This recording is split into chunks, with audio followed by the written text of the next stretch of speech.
Olá pessoal, tudo bem? Como é que tá as coisas? Esse tudo bem só me lembro do Paulo Henrique Amorim. Olá, Olá, tudo tudo bem? bem? Você quer saber por que é que o Brasil ele é o país das mentiras? Por que é que fake news comeu solto aqui? Não, é não? Veja bem, um documentário da BCC News vem em destaque isso aqui. Ó. Olha que coisa legal quando fala no nosso país. Ó. Porque o Brasil se transformou em terreno fértil para a difusão de notícias falsas durante as eleições. Foi realmente uma chuva de fake news. Fake news pra lá, fake news pra cá. E o cara responsável por esse danado de fake news foi o WhatsApp. Enquanto a Facebook se preocupou com as notícias que rolavam no Facebook, né, que elas estavam combatidas e era derrubada, a danada os danados dos WhatsApp comeram o solto. É tanto que o filho do Bolsonaro teve a linha dele bloqueada, porque o cara tava saltando. E eu realmente recebi algumas coisas e vi que era fake. E teve muita gente que tava nos grupos só recebendo, né? Tá bom, então vamos ver o seguinte. Ó. Com notícias falsas presentes nas eleições americanas em 2016 e relatos que outros pleitos brasileiros já tinham se válido de métodos em campanhas, antes de acontecer apenas com boatos, era de se esperar que o fenômeno também afetaria as eleições de 2018 aqui no Brasil. Né? O pleito deste ano, vencido por Bolsonaro, teve uma campanha imudada de desinformações, uma plataforma digital no centro de tudo e o WhatsApp sob fontes questionamento principal, tribunal que fiscalizava as eleições sendo acusado de não ter dimensionado corretamente o problema. Vocês já viram falar da Deep Web? Deep Web é aquela internet que tem as coisas obscuras lá, sabe? Aquelas coisas negras, sinistras. Pois bem, para entrar na Deep Web você precisa quebrar vários códigos para chegar lá. O seu WhatsApp é a Deep Web de bolso. Tu não precisa quebrar código. A galera joga mesmo, viu? Só coisa sinistra. É, a gente vai precisar de muito DR depois das eleições, diz Francisco Brito Cruz, diretor da Interleber, Centro de Pesquisa sobre Direito e Tecnologia no campo da internet. Para ele, fatores econômicos e políticos no Brasil contribuíram para o fenômeno. A tecnologia foi apenas o cenário onde tudo isso aconteceu. Outros pesquisadores também tiveram as opiniões sobre isso, né? Nas palavras do procurador regional eleitoral de São Paulo, Luiz Carlos dos Santos Gonçalves, cada eleição traz uma surpresa. Essa trouxe muitas. Não é que o sistema de justiça tenha sido pego de calças curtas. Acho que foi, mas não foi sozinho. Todo mundo foi pego de surpresa, afirma citando os espaços inesperados que as redes ocuparam durante a campanha, diz na sua opinião, né? Afinal, o Brasil tinha condições ideais para a propagação de notícias falsas durante as eleições. E como tinha? O grau de desinformações, principalmente de fatos históricos sendo distorcidos, foram gigantescos, pessoal. Extremamente gigantescos. Aqui nos itens fala primeiro, a sociedade, política e acesso à internet. Na visão de pesquisadores, a difusão de notícias falsas no Brasil é causada por fatores sociais e políticos antes que a tecnologia. Ou seja, antes de existir tecnologia no Brasil, já rolava o pode mentir e fofoca já por aí. Então a internet só apenas facilitou, porque em vez de você falar no ouvido, você manda mensagem e manda pum, um bocado. É,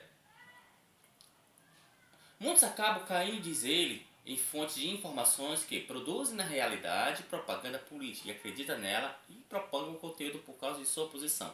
Dentro de uma sociedade extremamente polarizada. Olá, kit gay! Essa. Mas tinha gente jurando que tinha. E tentando As cobrir. carniças É. leigos. Pelo amor de Deus, não tenho paciência com esse povo, não.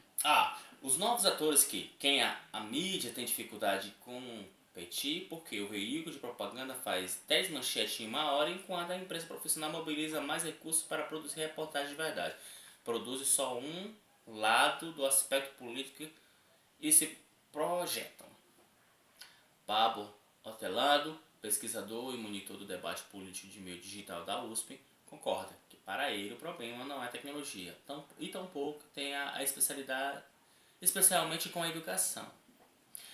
É sócio e político ligado diretamente a uma sociedade polarizada como o Brasil está agora. Segundo turno, por exemplo, foi uma disputa de rejeição. isso já foi até falado, né? Era que tinha menos rejeição. De acordo com a pesquisa Datafolha, dia 25 de outubro, poucos dias antes da votação, 44% dos eleitores disseram que não votariam de jeito nenhum algum de Bolsonaro, enquanto 52% rejeitavam o rival Fernando Haddad. E Bolsonaro cresceu sobre isso, que era formada a história do antipetismo. E aí Bolsonaro ganhou não por méritos realmente. Quem disser que votou por ele esperando dizendo que ele era capacitado, na verdade era uma mentira, porque na verdade era uma rejeição Foi do os outro lado. fake news que ajudou ele se eleger. É. Isso sim. A polarização é uma organização de debates políticos de dois polos, no qual um considera o outro polo ilegítimo, gerado tomada de posição automática contrária. O outro afirma otelado. Isso torna as pessoas muito apaixonadas e a capacidade de reflexão crítica cai. E por isso que as pessoas não conseguem reconhecer quem está recebendo notícias falsas. As campanhas e redes só aproveitavam a polarização, diz ele, e a desinformação propagada, independentemente de rede social usada. É a saber de produção profissional notícias falsas da imprensa que vende perfis falsos, mantido por pessoas reais, para a campanha de produção de boatos. Em 2010 em blogs, atualmente no Facebook, WhatsApp. Então, se existe terreno fértil, existe. E o Brasil, a polarização política e a ascensão da militância mais conservadora explica isso. O setor de notícias falsas está mais propenso a não só recebê-las, como repassá-las. Avalia Cruz. Acesso limitado à internet? Isadora Cordova, pesquisadora digital Kern School e do First Death News de Harvard, elenca outros fatores sociais para a difusão de desinformações no Brasil. A falta de veículo de empresas locais e a falta de bibliotecas e o acesso limitado à internet no Brasil. Eu falei a falta de bibliotecas? Mais ou menos. Realmente, muitos fatos históricos, o pessoal tiveram mais interesse em saber por redes de internet do que você ler bons livros mesmo. Né? Ajuda. Não evita? Não, mas ajuda. Para ela, o combate à proliferação de notícias falsas deve se apoiar-se nos pilares de educação, de biblioteca e de instruções que se comunicam online com frequência de modo que pudéssemos confiar nas informações. Ela explica que ministérios, prefeituras, órgãos do governo não têm estrutura para fazer comunicação online e não têm páginas informativas. Então as galera que estão por aí soltando seus fake news ficam criando histórias distorcidas sobre a história. Eu já cheguei a ver um absurdo de uma pessoa dizer que na Alemanha não houve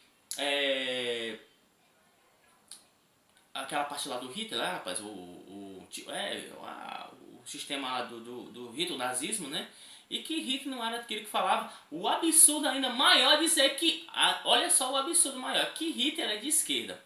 Ou, o Hitler, pelo amor de Deus, pega um bom livro, ele não era de esquerda.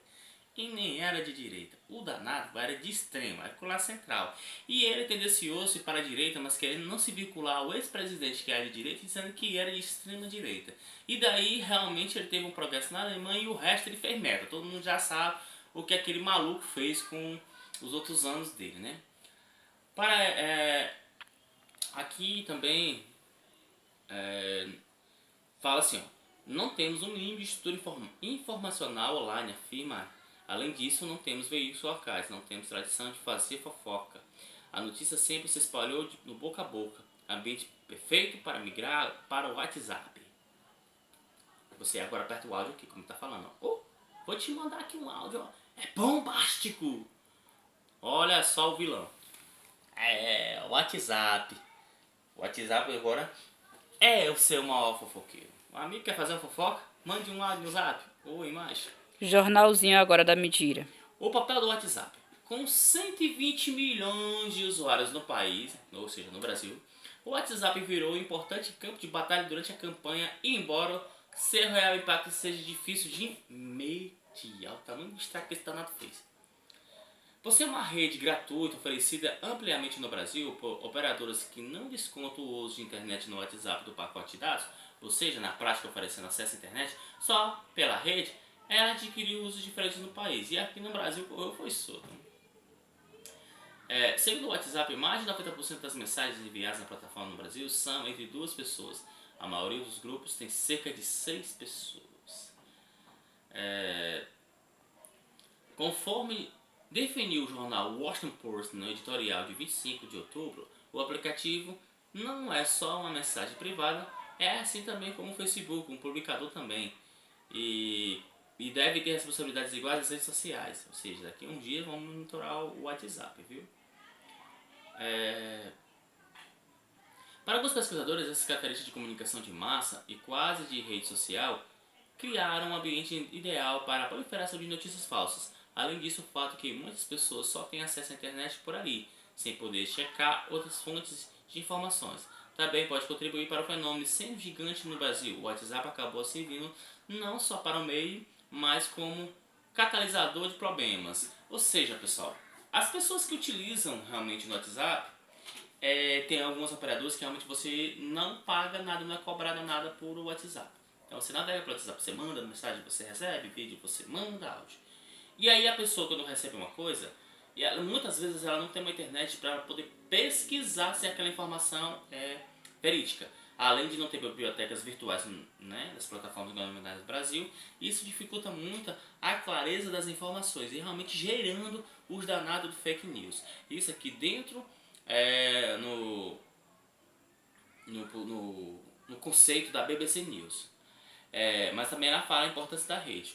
Mas Bolsonaro terminou o primeiro turno com 46% dos votos, diferença enorme de Geraldo Alckmin, que começou nas eleições com quase metade do total de tempo na TV, reservado a todos os candidatos com a votação de 4,76%. Rapaz, foi uma humilhação ganhar por Geraldo Alckmin mesmo. Então, as redes sociais ajudou muito também o Bolsonaro.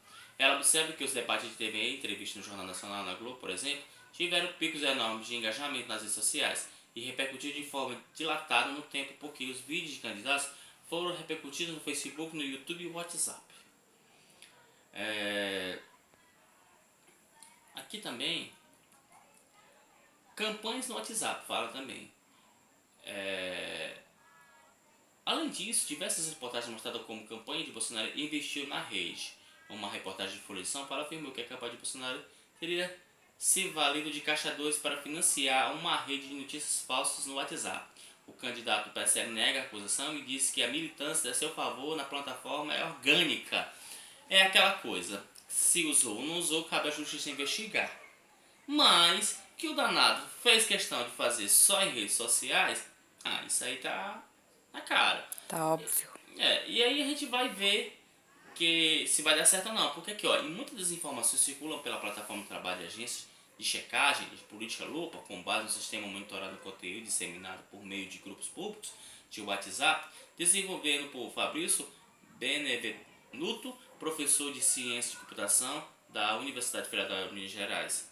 Mostrou que 4 das 50 imagens que mais circulam em grupos entre 16 de agosto e 7 de outubro de 2018 eram 100% verdadeiras. Por que tanta diferença nos resultados pensando que mostrou na pesquisa da Folha? Para o telado, as pessoas que recebem notícias falsas não as reconhecem como notícias falsas. Esse aqui é o problema. Então poderia ter respondido a pesquisa de forma precisa. Aliás, notícias falsas só se propagam quando não são percebidas como tal. Soluções na plataforma, pessoal. A BCC News do Brasil, antes de publicação da carta New York Times, o WhatsApp havia dito: a Índia tem uma das maiores altas qualidades de conteúdos encaminhado, por isso estamos testando seu limite mais baixo nos países para ajudar a enfrentar o desafio de desinformações. O limite em todo o mundo, incluindo o Brasil, é de 20 mensagens. Cara, como pode? O Brasil cria tantas notícias falsas que dá vergonha. Enquanto a Índia, que é um paizinho lá, né? O Brasil pode ser até melhor do que a Índia. Mas as notícias que rolam nas redes sociais lá é mais verídica do que a nossa, viu? Eita, o Brasil tem que ser estudado pela NASA mesmo, viu? Falando aqui também, na Índia o professor de ciência de computação, Ponugarakan Kamurakakuru, o nome do cara, o PK, está desenvolvendo um aplicativo que poderá possivelmente verificar as notícias compartilhadas no WhatsApp do usuário. Será que eu falei o nome certo desse cara? Ponurakan Kumarakakuru. Não tô mentindo não, tá aqui. Pega aí o nome do cabo aqui, ó. Esqueci a rima aí, ó. Ponurakan Kumaracuru, o PK. Eu acho que eu vou chamar o cara de PK, que é mais fácil, viu? Porque esse nome é esquisito, viu? Vamos lá aqui, nós aqui. O que é que ele está fazendo? PK está monitorando 800 grupos públicos do WhatsApp no país e coletando mensagens para criar um modelo com notícias falsas no texto, áudio, vídeo e imagem. Com isso, a partir de Machine Learning, aprendizado de máquina, que reconhece padrões, que aprende os seus erros, que evolui e refina a atuação. Espera conseguir mostrar se um conteúdo é falso. A ideia explica que ela, a BCC News no Brasil, é criar um aplicativo que funciona no celular junto com o WhatsApp e mostraria o pedido do usuário uma espécie de nota para a mensagem selecionada. Ou seja, é falsa ou não é falsa? Existem realmente várias empresas trabalhando sobre essa questão, né? Porque o artigo aqui da BCC, vou deixar até no meu Facebook, né? E no link para vocês verem também, que fala sobre as possibilidades de que das plataformas ser melhoradas para evitar a circulação de notícias falsas. E aqui a nossa amiga Rosa Weber, como a justiça enfrentou a difusão de notícias falsas. Ao meu ponto de vista, eu acho que não foi grande coisa, né? As notícias falsas acabaram rolando de todos os fatos. A suposta emissão ou derrota do TSE, olha aí que eu falei, eu não tinha nem lido direito ainda, para lidar com o problema da proliferação das notícias falsas no Brasil, foi alvo de crítica durante a campanha. E é o terceiro fator para a composição de um ambiente fértil para o fenômeno do Brasil. Ou seja, tinha que dar merda mesmo, né? Se nem o TSE conseguiu investigar por evitar notícia falsa, imagine o cidadão comum. Embora especialistas sejam categóricos em dizer que a regulação das plataformas de legislação específica sobre notícias falsas possam incorrer em censura, os entrevistados pela BCC News Brasil concordam com os esforços do TSE, deixaram a desejar. Deixaram. Para combater o problema, o TSE promoveu um seminário internacional sobre o tema e criou acordos com partidos especialistas em marketing político, criou um conselho consultivo no ano passado para discutir o fenômeno. Não deu muito certo não, viu? Opa, o TSE foi pego de surpresa no volume de notícias falsas difundidas. Aqui também, de qualquer forma, a solução do problema não passa pela legislação. Tem muita coisa falando aqui. E o que a justiça poderia fazer? Se soubesse como se daria a dinâmica de difusão de notícias falsas na campanha, o procurador regional eleitoral Luiz Gonçalves disse que teria orientado sua prioridade no trabalho criado grupos de monitoramento da internet, oficiando empresas e exigindo compromissos, fazendo outros tipos de acompanhamento. Não foi feito. Quem sabe que fica para as próximas eleições de 2020, né? Para evitar que seja feito. De qualquer forma, diz ela, que se a gente não contar com a capacidade das pessoas, vai ser um eterno enxuga-gelo. Cruz, do Internal Labor, lembra que estamos passando por um período de transição importante. Para ele, o Judiciário Legislativo, a Academia e a mídia não previram como seria a campanha. É um processo, não dá para pular a curva de aprendizado. Realmente, essa coisa do fake news, ele tomou de conta no Brasil. Realmente, por mais que se diga que não houve, por um outro lado diz que espalhou notícia, o outro lado diz que não espalhou, que o outro lado foi que espalhou. Isso mostra que houve fake news em ambas as partes. Porém, aquele que conseguiu disseminar e propagar mais, teve a vantagem. Não sabe, né? Então, é lamentável que isso aconteça. Eu espero que se crie realmente uma plataforma que possa filtrar isso, que para que uma próxima eleição ela não seja na base da mentira, né? Que ela tenha as informações válidas. E quando a pessoa manda seu posicionamento falando de um ponto negativo, que a outra pessoa não venha dizendo que aquilo era fake news, ou então, se era fake news, não afirmar que aquilo era verídico, né? No mais era isso, essa reportagem, né? Na verdade, eu vejo mais como um artigo do que uma reportagem da BCC News de Brasil sobre essa questão de fake news, que para mim não é algo que só preocupou o Brasil, mas também o mundo. Em outras eleições de países grandes poderia também ser afetado. Os Estados Unidos foi o primeiro exemplo, o Brasil o segundo. Então, eu espero que isso seja normalizado. No mais, galera, valeu e fica com a próxima.